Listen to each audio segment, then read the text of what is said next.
Easy as that. Hey y'all, I wanted to tell you about this cordless chainsaw I just got. It's got a 6-inch bar on it.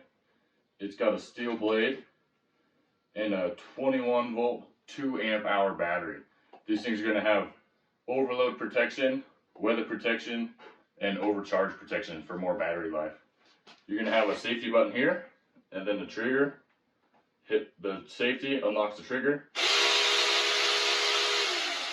You're good to go. This is going to come with 2 batteries, right?